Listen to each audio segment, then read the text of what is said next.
ನಮಸ್ತೆ.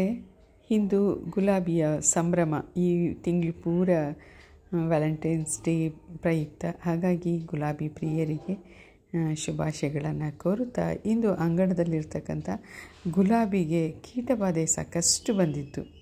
ಅಂದರೆ ಕಂಬಳಿ ಹುಳವು ಸಣ್ಣ ಸಣ್ಣ ಮರಿಗಳನ್ನು ಮಾಡಿ ಅದೇನು ಪ್ರತಿ ಗಿಡದಲ್ಲೂ ಆ ಗಿಡದ ಕೆಲವೊಂದು ರೆಂಬೆ ಕೊಂಬಗಳಲ್ಲೆಲ್ಲ ಕಡ್ಡಿಗಳನ್ನು ರಕ್ಷಣೆಯಾಗಿ ಇಟ್ಕೊಂಡು ಅದರಲ್ಲಿ ಮೋಸ್ಟ್ಲಿ ಮೊಟ್ಟೆ ಮಾಡಿಟ್ಕೊಂಡು ಮರಿಯಾಗೋಗ್ಬಿಟ್ಟಿದೆ. ಈಗಾಗಲೇ ಸಾಕಷ್ಟು ಮರಿಯಾಗಿಬಿಟ್ಟು ಗಿಡದ ತುಂಬ ನೋಡಿ ಈ ಥರ ಮಾಡಿದೆ ಕಡ್ಡಿ. ನಾನು ಓಪನ್ ಮಾಡಿ ನೋಡಿದೆ ಮೊನ್ನೆ, ಅದನ್ನ ಆ ವಿಡಿಯೋ ಹಾಕಲಿಲ್ಲ. ಓಪನ್ ಮಾಡಿ ನೋಡಿದೆ, ಅದರೊಳಗಡೆ ಆ ಉದ್ದಕ್ಕೂ ಕಂಬಳಿ ಹುಳು ಇದೆ. ಮೋಸ್ಟ್ಲಿ ಅಲ್ಲಿ ಇದ್ಕೊಂಡು ಅದು ಮರಿ ಮಾಡುತ್ತೆ, ಮೊಟ್ಟೆ ಇಡುತ್ತೆ ಅಂದ್ಕೋತೀನಿ. ಅಲ್ಲಿದ್ದು ಮೊಟ್ಟೆ ಇಟ್ಟ ತಕ್ಷಣ ಮರಿಗಳು ಆಗೋಗ್ಬಿಡುತ್ತೆ. ಅದರ ಋತುಚಕ್ರದ ಬಗ್ಗೆ ಗೊತ್ತಿಲ್ಲ, ಆದರೆ ಈ ಎಲೆಯನ್ನೆಲ್ಲ ತೆಗೆದೆ. ನನಗಂತೂ ಕೈ ಎಲ್ಲ ತುರಿಕೆಯಾಗಿ ಸುಂಕಾಗಿ ತುಂಬ ಸಫರ್ ಆಯಿತು. ಅದು ಕಂಬಳಿ ಹುಳದ ಗುಣನೇ ಅಷ್ಟಲ್ಲ, ಅದು ಕಂಬಳಿ ಹುಳ ಒಂಚೂರು ಸೋಕಿದರೆ ಸಾಕು ಮೈ ಕೈಯೆಲ್ಲ ಕಡ್ತ ನಾವೇ ಬರುತ್ತೆ. ಹಾಗಾಗಿ ನನಗೆ ಅದನ್ನೆಲ್ಲ ಈಗ ನಾಳೆ ತುಂಬ ಕೆಲಸ ಇದೆ ಅದರದ್ದು. ಅದಕ್ಕೆ ಶಂಖಪುಷ್ಪ ತುಂಬ ಇದಾಗಿದೆ. ಆ ಗಿಡನ ತುಂಬ ದೂರ ಇಟ್ಟು ಒಂದಷ್ಟು ಇದು ಮಾಡಬೇಕು. ಒಂದು ಕೆಳಗಡೆ ಎಲ್ಲ ಕ್ಲೀನ್ ಮಾಡಿ ಗೊಬ್ಬರ ಎಲ್ಲ ಕೊಟ್ಟು ಒಂದು ಸ್ವಲ್ಪ ನೀಟಾಗಿ ನೋಡ್ಕೊಬೇಕು. ಏಕೆಂದರೆ ನನ್ನ ನೆಗ್ಲಿಜಿಯನ್ಸ್ಗೆ ಹಾಗಾಗಿದೆ ಅನ್ಕೋತೀನಿ. ಸಾಕಷ್ಟು ಗಿಡಗಳು ಶಂಖಪುಷ್ಪ ಎಲ್ಲ ಗಿಡಗಳಿಗೂ ಬೀಜ ಪ್ರಸಾರ ಆಗಿ ಎಲ್ಲ ಕಡೆ ಉಟ್ಕೊಂಡು ಅದರಿಂದ ಬಂದಿದೆಯೋ ಏನೋ ಗೊತ್ತಿಲ್ಲ. ಅದು ಬಳ್ಳಿಯೋಪಾದಿಯಿಂದ ಕಾಣೋದ್ರಿಂದ ಎಲ್ಲ ಗಿಡಕ್ಕೂ ಹಬ್ಬೋದ್ರಿಂದ ಈ ಹುಳುಗಳು ಹೇಗೆ ಬಂದು ಅಲ್ಲಿ ಸೇರ್ಕೊಂಡಿವೆ ಅಂತ ನೋಡೋಕ್ಕಾಗಲ್ಲ. ನೋಡಿ, ದೇಶಿ ಗುಲಾಬಿಗೂ ಕೂಡ ಇದರ ಕೀಟಬಾಧೆ ಬಂದಿತ್ತು. ಎಲೆ ಎಲ್ಲ ತಿನ್ಕೊಂಬಿಟ್ಟಿತ್ತು. ಹಂಗಾಗಿ ಎಲ್ಲವನ್ನು ಕತ್ತರಿಸಿ ತೆಗೆದೆ. ಅದರಲ್ಲಂತೂ ಇದೊಂಥರ ಸಾಫ್ಟು ಆ ಗುಲಾಬಿಗಿನ ಇದು. ಹಾಗಾಗಿ ಇದಕ್ಕೆ ಇನ್ನೊಂದು ಪಕ್ಕದಲ್ಲಿ ಒಂದು ಗುಲಾಬಿ ಇದೆ, ಅದಕ್ಕೇನೂ ಆಗಿಲ್ಲ. ನೋಡ್ತೀನಿ ನಾಳೆ ಅದನ್ನೆಲ್ಲ ರೆಡಿ ಮಾಡಬೇಕು. ನಾನು ಬಂದಿದ್ದು ಇವತ್ತು ಪಾಲಕ್ ಕಿತ್ಕೊಳ್ಳಲಿಕ್ಕೆ, ಹಾರ್ವೆಸ್ಟ್ ಮಾಡೋಣ ಇವತ್ತು ಮಸೊಪ್ಪು ಮಾಡಲಿಕ್ಕೆ. ಸಾಕಷ್ಟು ಸೊಪ್ಪುಗಳು ಬೇರೆ ಬೇರೆ ಸೊಪ್ಪಿತ್ತು ಮಸೊಪ್ಪಿಗೆ ಸಂಬಂಧಪಟ್ಟಂಗೆ. ಹುಳಿ ಚಿಕ್ಕ, ಕಡಲೆ ಸೊಪ್ಪು ಮತ್ತು ಗಣಿಕೆ ಸೊಪ್ಪು ಇವುಗಳೆಲ್ಲ ಇದ್ದು. ಅದಕ್ಕೆ ಏನು ಮಾಡಿದೆ ನೋಡಿ, ಈ ಥರ ರೋಲ್ ಆಗೋಗ್ಬಿಟ್ಟಿದೆ. ಹಾಗಾಗಿ ಇದಕ್ಕೂ ಏನಾದರೂ ಕಂಬಳಿ ಹುಳು ಬಂದರೆ ಭಯ ಆಗುತ್ತಲ್ಲ, ಮುಟ್ಟಿದ್ರೇ ಕೈ ಸೋಂಕು, ಇನ್ನು ತಿನ್ನಲಿಕ್ಕೆ ಆ ಸೊಪ್ಪನ್ನು ಬಳಸೋಕ್ಕೆ ಭಯ ಆಗುತ್ತೆ. ಹಾಗಾಗಿ ನಾನು ಈಗಲೇ ಅದನ್ನು ಹಾರ್ವೆಸ್ಟ್ ಮಾಡಿದೆ. ಸಾಕಷ್ಟು ಒಂದು 2-3 ಕಂತೆಗಾಗಷ್ಟು ಸಿಕ್ತು. ಮತ್ತು ಇದೊಂದು ಕ್ಯಾಲ್ಶಿಯಮ್ ಇರೋದರಿಂದ ಬೇಗ ರಕ್ತ ವೃದ್ಧಿ ಆಗುವಂಥದ್ದು. ಹಾಗಾಗಿ ನಾನು ಅಂಗಳದಲ್ಲೇ ಬೆಳ್ಕೊಂಡೆ. ಈ ಸಾರಿ ಸಮ್ಮರ್ ಬರ್ತಾಯಿದೆ, ಒಂದಷ್ಟು ಹಾಕ್ಕೊಳ್ಳೋಣ ಅಂತ. ನಂತರ ಬೀಜ ಆಗಾಗ ಅಂಗಳದಲ್ಲಿ ಇರ್ತಿತ್ತು, ಯಾವಾಗಲೂ ಇರ್ತಿತ್ತು.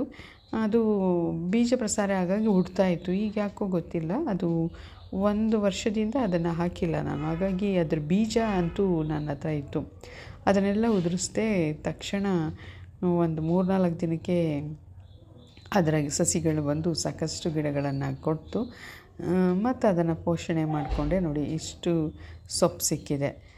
ನಿಜಕ್ಕೂ ಖುಷಿಯಾಗುತ್ತೆ. ಅಂಗಳದಲ್ಲೇ ಎಲ್ಲರೂ ಕೂಡ ಬೆಳಿಬೋದು. ಹೆಣ್ಮಕ್ಳು ಮನಸ್ಸು ಮಾಡಿದರೆ ಖಂಡಿತ ತಮ್ಮ ಅಂಗಳದಲ್ಲಿ ಒಂದಷ್ಟು ಕಾಂಪೋಸ್ಟು, ನಾವೇ ತ್ಯಾಜ್ಯ ಅಂತ ಹೊರಗಡೆ ಎಸೆಯೋದನ್ನು ಮನೆಯಲ್ಲೇ ಅದನ್ನು ಒಂದಷ್ಟು ಕೋಕೋಫಿಟ್ ಹಾಕಿ ಬೆಳೆಸಿ ಒಂದೊಳ್ಳೆ ಉತ್ಕೃಷ್ಟವಾದ ತರಕಾರಿಯನ್ನು ಸೊಪ್ಪುಗಳನ್ನು ಪಡ್ಕೊಬೋದು. ತರಕಾರಿ ಆಗದೇ ಇದ್ದರೂ ಮೇಥಿ ಮತ್ತು ಪಾಲಕನ್ನು ಬೇಗ ಪಡೆಯಬಹುದು.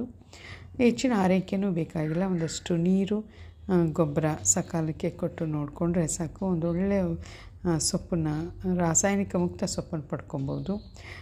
ನೋಡಿ, ಅಂಗಳದಲ್ಲಿ ಇರ್ತಕ್ಕಂಥ ಈ ಗಲಾಟೆ ಹೂಗಂತೂ ಒಂದು ದುಂಬಿ ಪ್ರತಿನಿತ್ಯ ಅದೆಷ್ಟು ಬಾರಿ ಭೇಟಿ ಕೊಡುತ್ತೋ ಗೊತ್ತಿಲ್ಲ. ನಾನು ಬಂದರೆ ನನ್ನ ಕಣ್ಣಿಗೆ ಕಾಣಲ್ಲ, ಮರೆಯಾಗುತ್ತೆ. ಆದರೆ ಆಸುಪಾಸಲ್ಲೇ ರೌಂಡ್ ಹೊಡಿತಾ ಇರುತ್ತೆ, ಇಲ್ಲೇ ರೌಂಡ್ ಹೊಡಿತಾ ಇದೆ. ನಾನು ಹೆಚ್ಚು ಗುರುವಾರಕ್ಕೆ ಮಾತ್ರ ಈ ಹೂವನ್ನು ಬಿಡಿಸೋದು. ಇನ್ನು ಉಳಿದ ಸಂದರ್ಭದಲ್ಲಿ ಚಿಟ್ಟೆ ಜೇನುನೊಣಗಳಿಗಾಗಿಯೇ ಬಿಟ್ಬಿಡ್ತೇನೆ. ಅವುಗಳನ್ನೂ ಕ್ಯಾಪ್ಚರ್ ಮಾಡ್ಬೋದಲ್ಲ ಅನ್ನೋದು ನನ್ನ ಆಸೆ. ಅವುಗಳಿದ್ದರೇ ಬೇರೆ ಗಿಡಗಳು ಫಲೀಕರಣ ಆಗೋದು ಬೇಗ.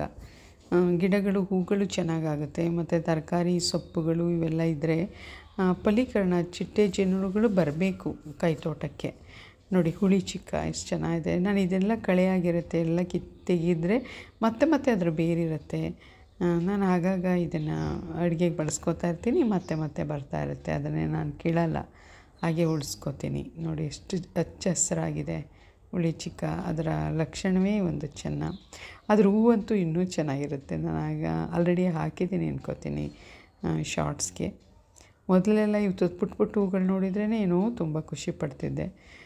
ಈಗಂತೂ ರಾಶಿ ರಾಶಿ ಸೊಪ್ಪುಗಳು ಸಿಗುತ್ತೆ, ಖುಷಿಯಾಗತ್ತೆ.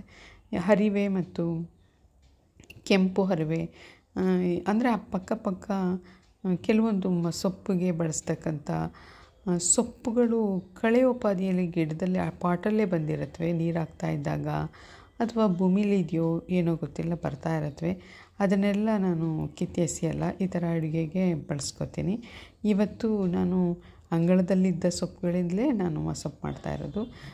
ಬೇರೆ ಯಾವ ಸೊಪ್ಪನ್ನು ಬಳಸದೆ ಇದೇ ಸೊಪ್ಪುಗಳನ್ನು ಬಳಸಿ ಇವತ್ತು ಮಸೊಪ್ಪು ಮಾಡ್ತಿದ್ದೀನಿ. ಹಾಗಾಗಿ ಸಾಕಷ್ಟು ಪಾಲಕ್ ಸೊಪ್ಪುಗಳನ್ನೆಲ್ಲ ಕತ್ತರಿಸಿ ತೆಗೆದಿಟ್ಕೊಂಡು ಅದನ್ನು ಅಂದರೆ ಇದು ರಾಸಾಯನಿಕ ಮುಕ್ತವಾದ್ದರಿಂದ ಹೆಚ್ಚು ತೊಳೆಯೋ ಅಗತ್ಯ ಇಲ್ಲ, ಮತ್ತು ಸೋಸಲಿಕ್ಕೆ ಕಳೆ ಕೂಡ ಇರಲ್ಲ, ತುಂಬ ಬೇಗ ಆಗುತ್ತೆ. ಮತ್ತು ಅಂದೇ ಕಿತ್ತು ಅಂದೇ ಊಟ ಮಾಡೋ ರುಚಿ ಕೂಡ ತುಂಬ, ಅದನ್ನು ಹೇಳಲಿಕ್ಕೆ ಮಾತುಗಳಲ್ಲಿ ಸಾಲದು.